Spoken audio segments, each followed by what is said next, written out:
Hello friends, welcome back to my YouTube channel. নমস্কার दोस्तों, मेरे यूट्यूब চ্যানেল पे आप सभी का स्वागत है। নমস্কার বন্ধুগণ, আমার यूट्यूब চ্যানেলে আপনাদের সবাইকে স্বাগত জানাই। So today we are going to draw a koi fish and we are going to do in a technique that I mainly use for doing realistic drawings. Okay, तो दोस्तों आज हम लोग एक तो कोई फिश ड्राइंग करेंगे और हम लोग उसी टेक्निक में ड्राइंग करेंगे जिस टेक्निक से मैं ज़्यादातर अपने रियलिस्टिक ड्रॉइंग्स बनाता हूँ। ठीक है, তো বন্ধুগণ আজকে আমরা একটা কোই ফিশ ড্র করব, যেটা আমরা ওই টেকনিকটাতেই ব্যবহার করব যেটা দিয়ে আমি মেনলি আমার রিয়েলিস্টিক ড্রয়িংগুলো বানাই। Okay, so see the technique starts with masking tape. You have to use the tape according to the size of the subject and it should, after cutout, it should fit inside the paper like this. You can set it in the angle you want, the way you want, and you have to set it like this.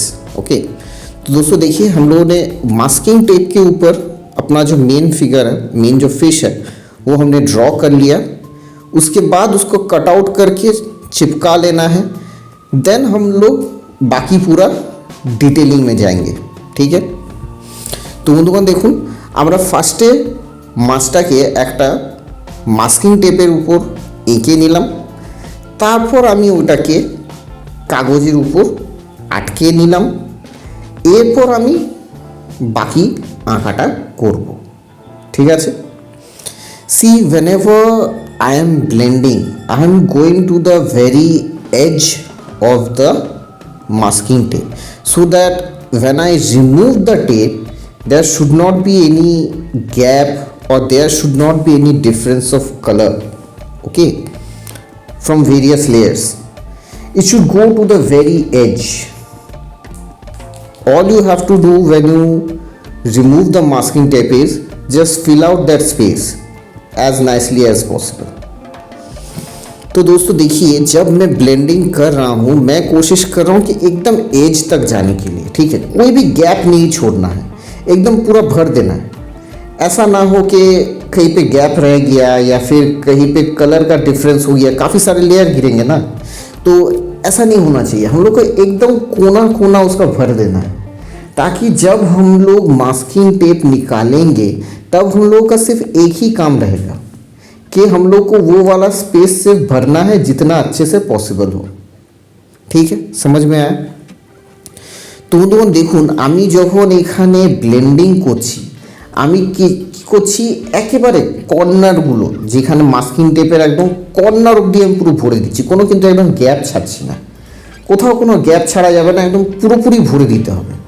এরকম যেন না হয় যে একটুখানি gap থেকে গেল বা কালারে একটুখানি ডিফারেন্স হয়ে গেল, কেন কি অনেক কটা লেয়ার পড়বে না, তো সেই জিনিসগুলো যেন না হয়, যাতে মাস্কিং টেপটা যখন আমরা তুলব তখন আমাদের শুধু কাজ হবে যে ফাঁকা এরিয়াটাকে ভরে দেওয়া, ব্যাস, আর কিচ্ছু না।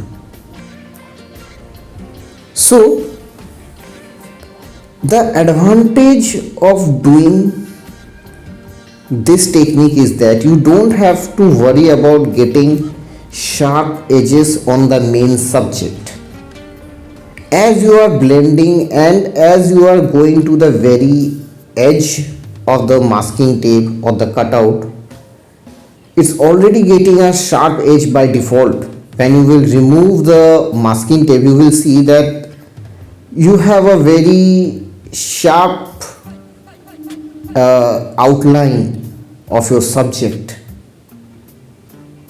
which if you do not use this technique might be very hard to achieve, because you know in oil pastel getting sharp edges is bit of a difficulty. If the size is big the problem is not that is the getting a sharp is not that big of a problem if the size is big, but if the size is small or not very big size, here this kind of technique will give you very perfect sharp edges. Plus, another advantage of this technique is that the main subject is guarded. You don't have to worry about the background colors getting inside the subject. If you are a beginner, you will find, hesitant. I've seen many artists, hesitant in going towards the very edge or border of the subject. It leaves white marks or leaves the paper textures out there. It happens. As there is always a fear that the background color will get into the subject, or the color of the subjects will, come to the background. This kind of hesitations happen, especially with oil pastel. With color, if you are using brush, you can go to the very edge, you can cover up the space very nicely. But since in oil pastel, edges are not very sharp, that's why this kind of problem happens. We can deal with them, with that problem, but we will come to that later. First of all, initially, if we can get the edges sharp, then manipulating that or changing that according to your wish is easier. Mentally also it will be fruitful for you, because you don't have to worry about a certain section or a very important section. Since the subject is entirely guarded by masking tape, you can freely do the background. Once that is done, all you have to do is just fill up the interior space. If this masking tape wouldn't have been there, then you would have to slow down at the edges. You have to focus that it doesn't get inside. Lot of things you have to worry about. But here you are eliminating that kind of tension. You can freely focus on the background. तो दोस्तों देखिए, ये जो technique हम लोग use कर रहे हैं, इसका जो मेन एडवांटेज जो है वो ये है कि आप लोगों को बाय डिफ़ॉल्ट काफ़ी अच्छा एक शार्प एज मिल जाता है। ऑयल पेस्टल में क्या होता है कि वो शार्प एज मिलना डिफ़िकल्ट होता है ना। तो अगर आप यहाँ पे मास्किंग टेप यूज़ कर रहे हो, जैसे आप ब्लेंड कर रहे हो, जब आप हटाओगे ना मास्किंग टेप, आप देखोगे कि आपको ऑटोमेटिकली एक सब्जेक्ट का काफ़ी शार्प आउटलाइन मिल गया है, जो काफ़ी सारे बिगिनर्स को प्रॉब्लम देता है कि अगर करने जाएंगे तो कलर अंदर चला जाएगा, या फिर जो सब्जेक्ट का कलर है वो बाहर आ सकता है। झिझक महसूस होता है कि एकदम सब्जेक्ट का पास में कलर करने जाएंगे, घुस जाएगा कलर अंदर। तो उससे क्या होता है कि पेपर का जो सफ़ेद सफ़ेद जो हिस्सा होता है वो दिखाई देता है। अगर सोचिए आपका सब्जेक्ट बहुत पेपर बहुत बड़ा है तो उतना भी कुछ मैटर नहीं करेगा, लेकिन ऑयल पेस्टल में शार्प एज तो होता ही नहीं, वो तो घिस जाता है ना, तो शार्प एज तो रहता है नहीं। तो उसी वजह से हम लोग को शार्प एज मिल पाना काफ़ी मुश्किल होता है। जब हम लोग A4 साइज पेपर, इस टाइप का पेपर जब हम लोग ड्रॉ करते हैं ना, तो शार्प एज मैटर करता है, उतना शार्प दिखता नहीं है, उतना रियलिस्टिक इसीलिए ऑयल पेस्टल में आता नहीं है। लेकिन देखिए, इतना स्पेस में भी अगर हम लोग इस पे फोकस करें कि इनिशियली मेरा जो एज है वो शार्प आ जाए, है ना, तो अब आपको वो फ्रीडम रहेगा कि आप जैसे चाहो उसको मैनिपुलेट कर सकते हो। आप मास्किंग टेप जैसे यूज़ कर रहे हो, देखिए इसका एडवांटेज क्या है कि ऑटोमेटिक आपको उसका शार्प एज तो मिल ही रहा है सब्जेक्ट का, प्लस आप बैकग्राउंड के ऊपर आप बिंदास फोकस कर सकते हो। आपको टेंशन नहीं रहेगा कि कलर अंदर जा सकता है, कुछ खराब हो जाएगा। आप आराम से बैकग्राउंड बना लोगे, उसके बाद जैसे ही उठाओगे आपको दिखेगा कि ऑलरेडी एक तो शार्प एज आपको मिला हुआ है, आपको बस उसको भरना है, आपका काम हो जाएगा। ये मेंटली भी आपके लिए काफ़ी ज़्यादा अच्छा चीज़ है अगर आप बिगिनर्स हो तो, क्योंकि एक जगह का टेंशन आप कंप्लीटली एलिमिनेट कर रहे हो। मेन प्रॉब्लम ये होता है कि हम लोग एक साथ काफ़ी चीज़ों पे फोकस करना चाहते हैं, प्रॉब्लम हो जाता है। ब्रेन को काफ़ी ज़्यादा सोचना पड़ता है कि इसमें फोकस करें, उस पर फोकस करें। अभी सब्जेक्ट ढका हुआ है, आपको टेंशन ही नहीं, आप बिंदास अपना बैकग्राउंड बनाओ, जितना टाइम लेके बनाना है बनाओ, सुंदर से बनाओ। जैसे ही आप रिमूव करोगे, सिर्फ इनसाइड का हिस्सा आपको फिलअप करना है। शार्प एज आपको ऑलरेडी मिला हुआ है, आपको तब ये भी सोचना नहीं पड़ेगा कि अगर कलर ज़्यादा बाहर चला गया तो क्या होगा, क्योंकि आपको शार्प एज तो ऑलरेडी मिला हुआ है। अगर थोड़ा कलर बाहर गया तो आपको इंस्टेंट समझ में आएगा कि हाँ यही पे मेरा मिस्टेक है, सिर्फ इसको रेक्टिफाई करना है। तो इस मेथड के काफ़ी सारे एडवांटेजेस हैं। ओके, তো বন্ধুগণ দেখুন, এই যে আমরা মেথডটা ইউজ করছি, এই যে মাস্কিং টেপের, এটা কিছু অ্যাডভান্টেজ আছে, খুব বেশি অ্যাডভান্টেজ আছে।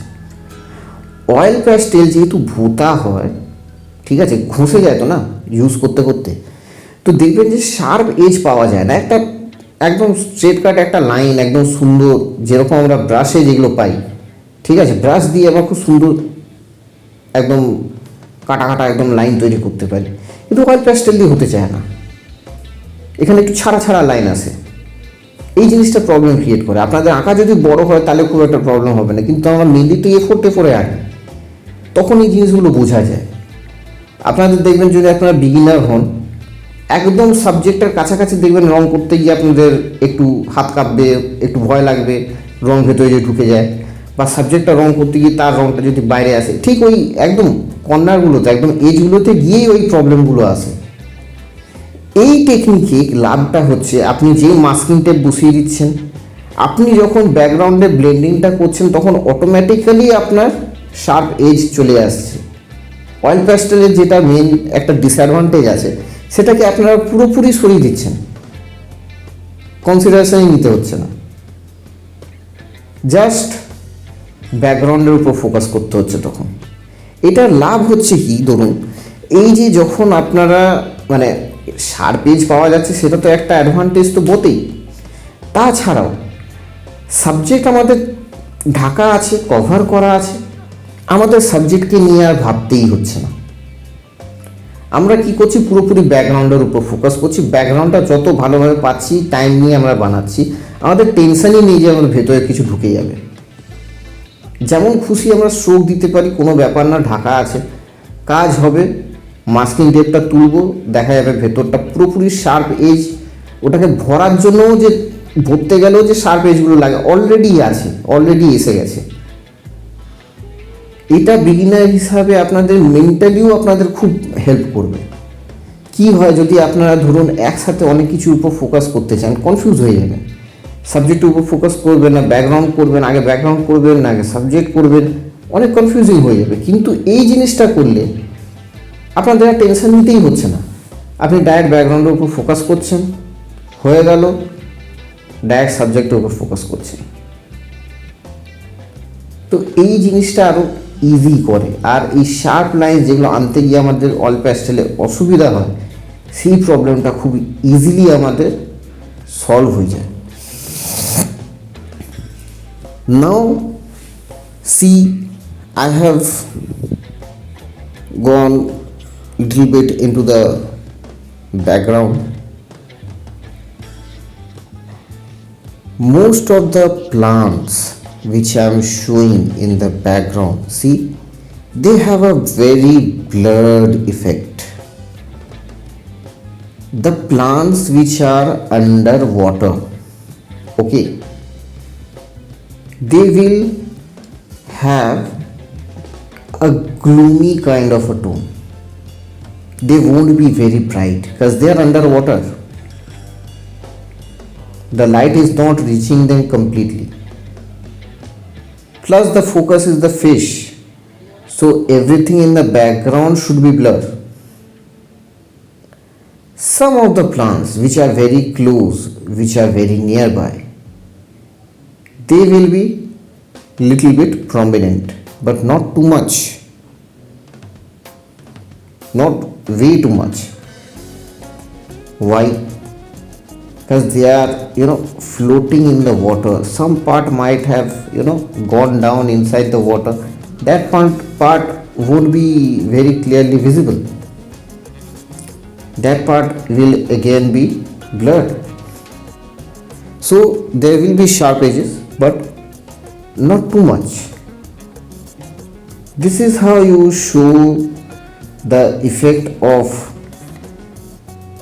plants underwater or vegetations underwater, anything underwater. There is refraction of light. There is a reason why I have chosen grey paper for this drawing. See, most of the background should appear gloomy, like the light hasn't reached. If I would have taken a white paper, to make that gloomy part, I had to put a lot of effort. Like some coating, some black shadows, lot of effort would have been there. But in grey paper, when I am using the grey paper, the colors won't appear too bright. Wherever I need the color to be bright, I can just make it brighter than the rest of the piece, and it will look prominent automatically. See, I am reducing lot of thinking, lot of efforts, because I have done the thinking beforehand. What kind of color I will be using, what kind of effect I want, what kind of paper is suitable for a certain kind of effect. If you want too much gloomy, too much darkness, black paper is good option. If you want little bit of gloomy, not too much, then grey paper is good. If you want the entire thing to be very bright, then white paper is best. I hope that makes sense. तो दोस्तों यहाँ पे देखिए, जो मैंने जो यहाँ पे बैकग्राउंड बनाया ना, आप लोग नोटिस करोगे कि काफ़ी सारा एरियाज जो है वो थोड़ा धुंधला धुंधला सा है। फर्स्ट ऑफ ऑल तो देखिए, हम लोग का फोकस फिश है, फिश पे फोकस होगा तो बैकग्राउंड के बाकी सारी जो चीज़ें हैं वो ऑटोमेटिकली धुंधला ही आना चाहिए, ठीक है। यहाँ पे फिश के नीचे प्लांट्स है, और प्लांट्स जो भी है वो पानी के नीचे है। पानी के नीचे रहने से क्या होता है कि उतना लाइट उन तक पहुँचता नहीं है, ठीक है। इसीलिए वो उन लोगों का कलर जो है वो उतना ज़्यादा ब्राइट नहीं होता है, क्योंकि आपको ये दिखाना है कि वो थोड़ा छाँव जैसा इफेक्ट है उसके वहाँ पर, उतना लाइट नहीं पहुँचा है। जहाँ पर भी हम लोग को दिखाना है कि देखिए सारे लेकिन प्लांट्स लेकिन एकदम धुंधला नहीं है, कुछ थोड़ा बहुत प्रोमिनेंट है। जैसे कि सोचिए कि देखिए आसपास के जो थोड़ा बहुत जो लाइट कलर्स के जो प्लांट हैं वो ब्राइट है, उनमें शार्प एजेस है, लेकिन उतने ज़्यादा नहीं है क्योंकि ये पानी में तैर रहे हैं। थोड़ा सा भी कुछ हिस्सा पानी में डूबा हुआ है तो उस वहाँ पे भी वो वाला उतना एज नहीं दिखेगा। जहाँ पे ज़्यादा उठा हुआ है वहाँ पे एज दिखेगा, तो थोड़ा बहुत एज होगा, उतना एज नहीं होगा, ठीक है। थोड़ा आप लोगों को अंधकार टाइप का दिखाना है, उतना ब्राइट कलर नहीं चाहिए। इस तरीके से आप लोग पानी के नीचे का जो मतलब प्लांटेशन है ये सब आप लोग दिखा सकते हो। धुंधला रखना है, थोड़ा अंधकार टाइप का दिखाना है। यहाँ पे ग्रे पेपर चूज करने का मेन रीज़न वही है क्योंकि ज़्यादातर हिस्सा जो है वहाँ पे उतना लाइट नहीं पहुँच रहा है, थोड़ा वो ग्लूमी इफेक्ट चाहिए हम लोगों को, उसके लिए ये ग्रे पेपर है। अगर मैं ये वाला ड्राइंग वाइट पेपर पे बनाता तो बैकग्राउंड का काफ़ी सारा हिस्सा जो है उसको अंधकार में है कि पानी के नीचे है, ये वाला चीज़ इफेक्ट दिखाने के लिए काफ़ी ज़्यादा मेहनत लगता, अलग ही टेक्निक यूज़ करना पड़ता, कॉम्प्लिकेटेड हो जाता। ठीक है। तो देखिए मैंने क्या किया कि उस रास्ते में गया ही नहीं। ये सब जो चीज़ें हैं ना, ये मैंने क्या किया, अब देखिए यहाँ पे मैं क्या करूँ ना, काफ़ी ज़्यादा ये सोचने का जो प्रोसेस है, सोचने का जो टाइम है, वो मैं घटा रहा हूँ। किस टाइप का कलर यूज़ करना है, किस टाइप का इफेक्ट चाहिए, उस हिसाब से मैंने अपना पेपर चूज़ किया। वो सब मैंने पहले ही सोच लिया। ड्राइंग करते वक्त मेरे को वो सोचना नहीं है। ड्राइंग करते वक्त मैं सिर्फ डिटेलिंग पे फोकस करूँगा। समझ में आया? तो इस तरीके से हम लोग पानी के नीचे का जो प्लांट है ये सब दिखा सकते हैं, ठीक है। अगर सोचिए आप लोगों को काफ़ी ज़्यादा अंधकार टाइप का कुछ दिखाना है, तब उसके लिए ब्लैक पेपर सही है। उसमें कलर और ज़्यादा ग्लूमी आएगा, उतना ज़्यादा ब्राइट नहीं आएगा। अंधकार टाइप का इफेक्ट चाहिए, ब्लैक पेपर सही है। उतना ज़्यादा अंधकार नहीं चाहिए, थोड़ा बहुत अंधकार चाहिए, ग्रे पेपर सही है। सारे कलर्स काफ़ी ब्राइट चाहिए, वाइट पेपर बेस्ट है। समझ में आया? তো বন্ধুগণ দেখুন, আমি যে এখানে দেখুন এতটা যে ব্যাকগ্রাউন্ড করেছি, দেখুন এখানে প্রচুর জায়গায় গাছপালা আছে যেগুলোতে দেখুন একটু ধোঁয়াশা ধোঁয়াশা, একটু ঘোলাটে ঘোলাটে একটা ভাব আছে। এটা স্বাভাবিক ব্যাপার, কেন কি গাছগুলো জলের তলায় আছে। জলের তলায় অত বেশি কিন্তু লাইট পৌঁছায় না, তো ওগুলো বাই ডিফল্ট মানে অ্যাকচুয়ালি ওগুলো ঘোলাটেই হওয়ার কথা, তো ওগুলো ঘোলাটে আছে, ঠিক আছে।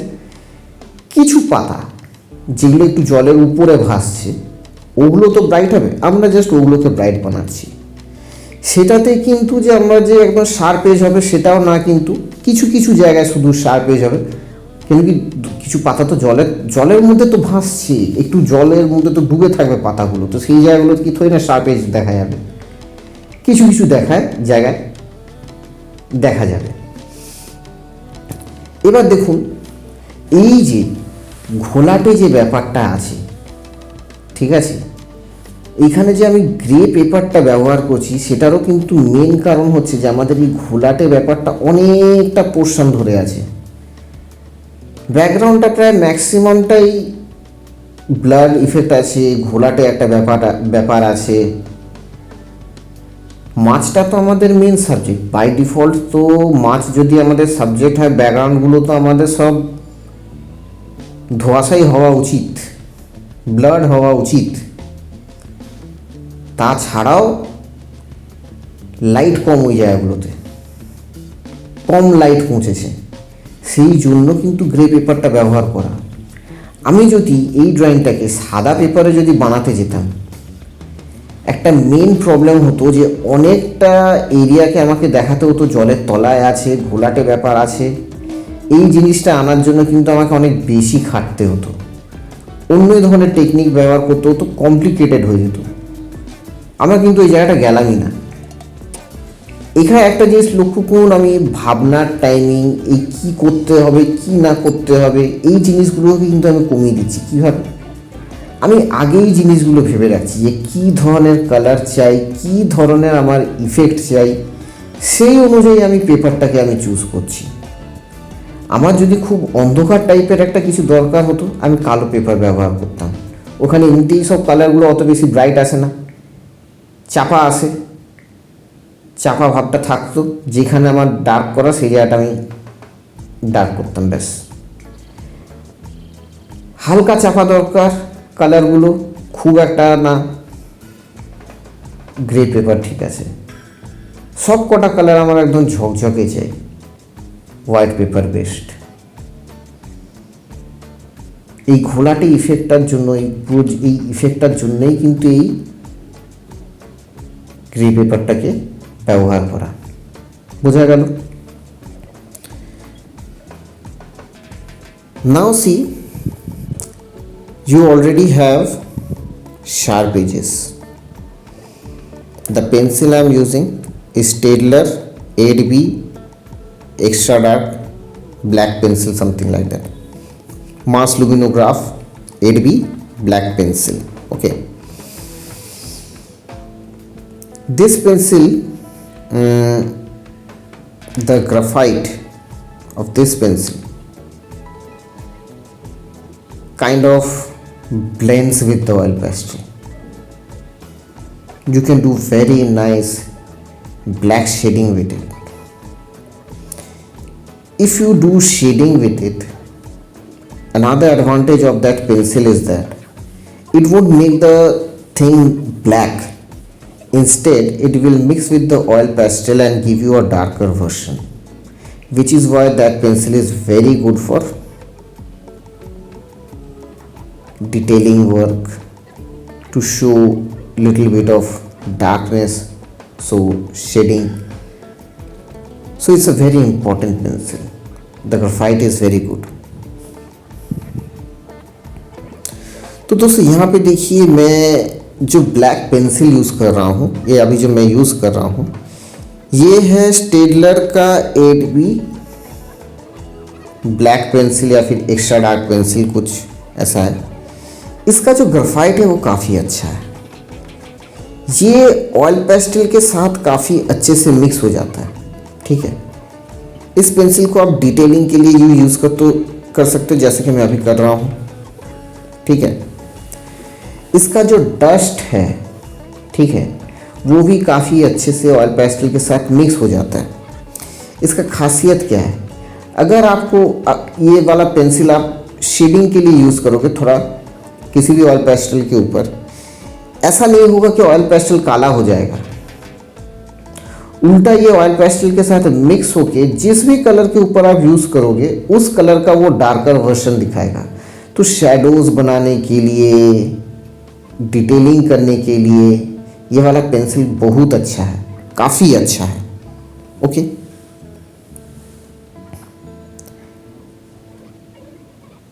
another reason why I have used gray paper is that the fish in the center is not actually really white.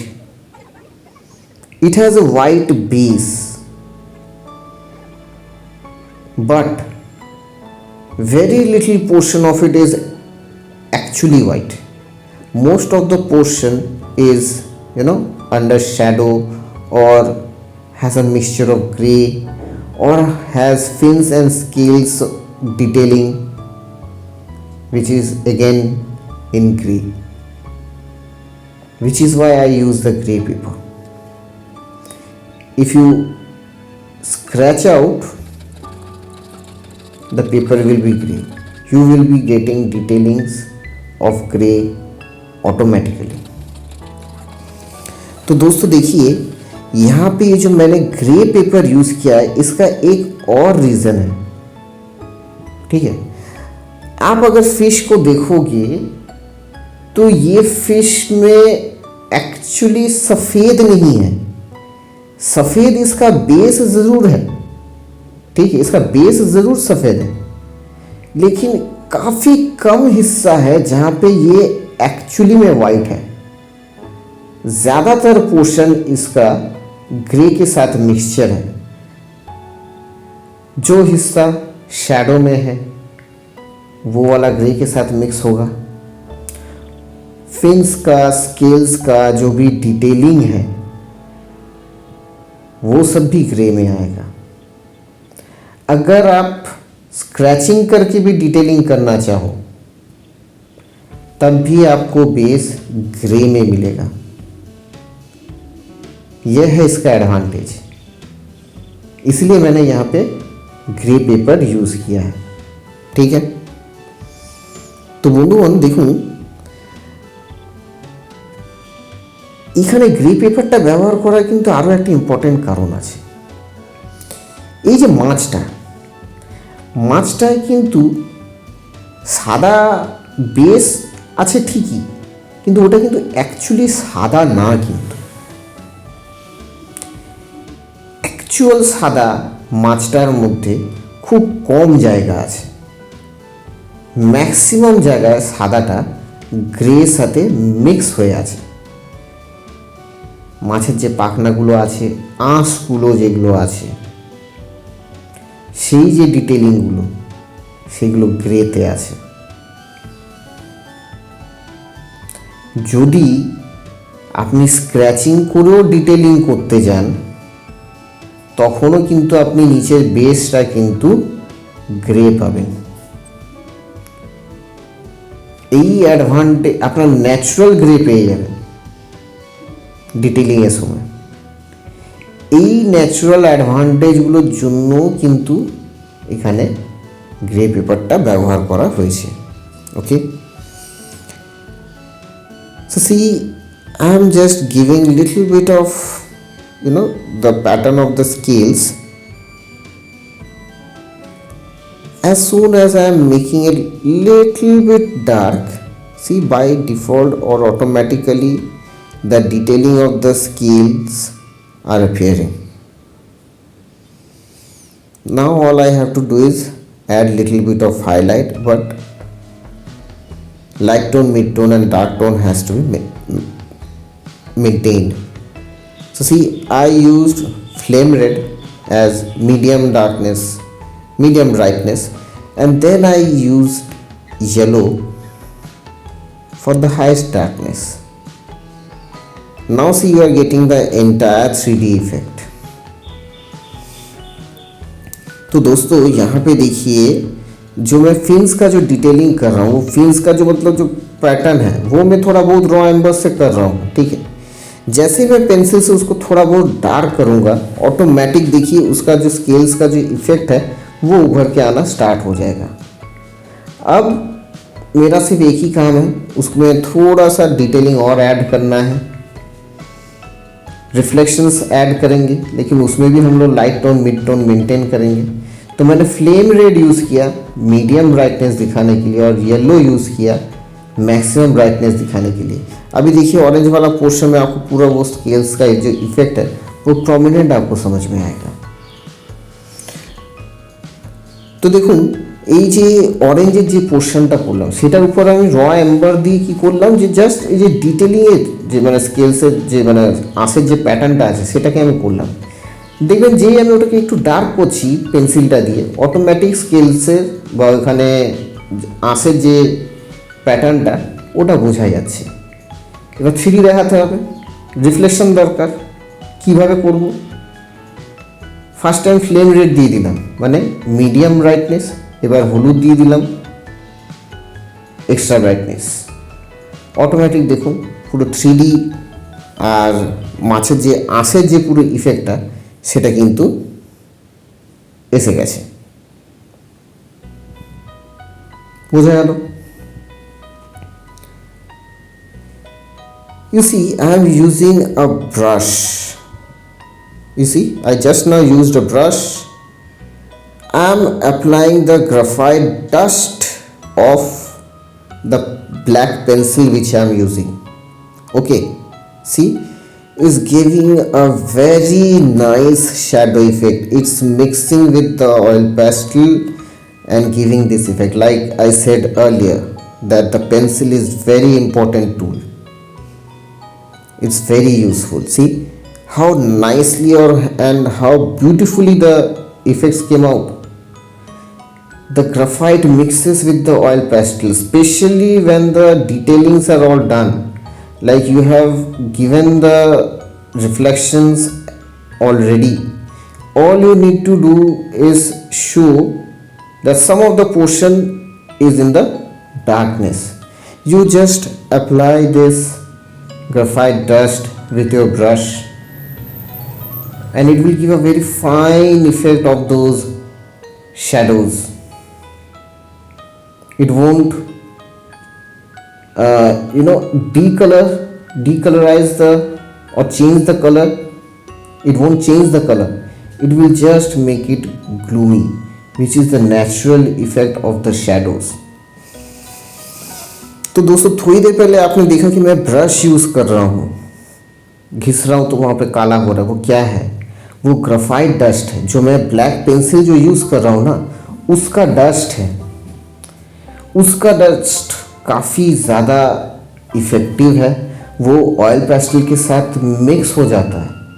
ठीक है, कहीं पे भी आपको शैडो दिखाना है कि यहाँ से वो डार्क हो रहा है, ब्रश लीजिए, वो वाला ग्राफाइट डस्ट लीजिए, अप्लाई कर दीजिए, एक ग्लूमी इफेक्ट देता है। स्पेशली वो वाला तब मैं यूज़ करता हूँ जब सारे डिटेलिंग हो चुके हैं, वाइट का जो वाइटेस्ट पार्ट है वो बन चुका है, रिफ्लेक्शन सारे बिठा चुके हैं।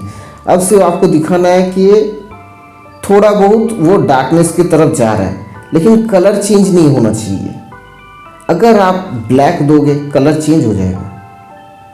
ये वाला आप डस्ट से आप करोगे, एक लाइट सा इफेक्ट से लेके एक डार्क इफेक्ट तक पूरा आप बना सकते हो। पूरा शैडो का इफेक्ट आ जाएगा, एकदम परफेक्ट शैडो का इफेक्ट आ जाएगा उस ग्रेफाइट डस्ट से। तो जैसे कि मैं पहले बोल रहा था कि वो वाला ब्लैक पेंसिल जो है वो काफ़ी इम्पोर्टेंट टूल है, ठीक है। তো বন্ধুগণ একটু আগে আপনারা দেখলেন, ঠিক আছে, যে আমি ব্রাশ দিয়ে শ্যাডো এরিয়াগুলো করছি, ঠিক আছে। ওই ব্রাশটা কি আছে ওটার মধ্যে আছে হচ্ছে যে কালো পেন্সিলটা আমি ব্যবহার করছিলাম, ওটা ডাস্ট, গ্রাফাইট ডাস্ট, কিন্তু ওই পেন্সিলটার ডাস্ট। আমি বলছিলাম না পেন্সিলটা খুব কাজের পেন্সিল। ও ডাস্টটা কি হয়, মোম কালারের সাথে খুব সুন্দরভাবে ও মিক্স হয়, দিয়ে সুন্দর একটা শ্যাডোর ইফেক্ট দেবে। স্পেশালি কি যখন আপনি ধরুন সব ডিটেলিংগুলো করে নিয়েছেন, মানে রিফ্লেকশন বসিয়ে নিয়েছেন, লাইটেস্ট যে কালার বসিয়ে নিয়েছেন, এবার শুধু আপনাকে দেখাবার আছে যে এই জায়গার থেকে ব্যাপারটা অন্ধকারের দিকে যাচ্ছে, তখন আপনি এই ব্রাশের মধ্যে ওই জাস্ট একটুখানি ডাস্ট নিয়ে ওই জায়গাটা ওই শ্যাডোটাকে বানান। কি ইফেক্টটা হবে জানেন তো? ওটা কিন্তু কালারের সাথে মিক্স হয়ে যাবে না, কালারটাকে চেঞ্জ করবে না। আপনি যদি ওখানে ব্ল্যাক দিয়ে যদি দিতে চান তাহলে ওটা কিন্তু মিক্স হয়ে কিন্তু কালারটা চেঞ্জ করে দেবে। এই কিন্তু কালার চেঞ্জ করবে না, এই কালারটাকে সেম রাখবে। জাস্ট হালকা করে উপর থেকে ও ইফেক্টটা দিয়ে দেবে যে এখান থেকে আমার শ্যাডো স্টার্ট হয়েছে। বোঝা গেল?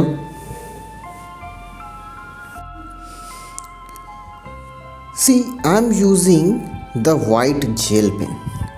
Many people find difficulty in using the white gel pen. Always remember, if you dig too deep with the oil pastel, the pen won't work. You have to rub it, get the flow going, and the tip of the pen just should glide. Okay, you have to just spread the color and get the flow going. And see, here I am using a white glass marking pencil to do the blending. It's a very important tool. You can use it anywhere in the oil pastel. It will give you a sharp edge, a shortcut tool for getting sharp edges. Okay.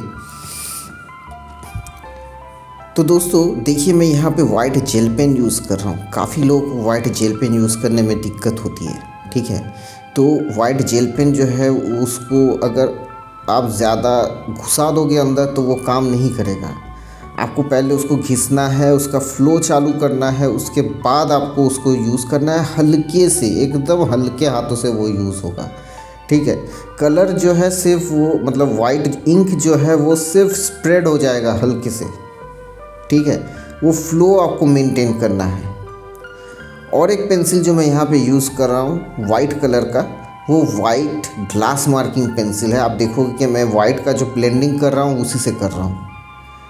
काफ़ी अच्छा tool है, किसी भी colour के ऊपर आप use कर सकते हो, आपको शार्प एज मिल जाएगा, ठीक है।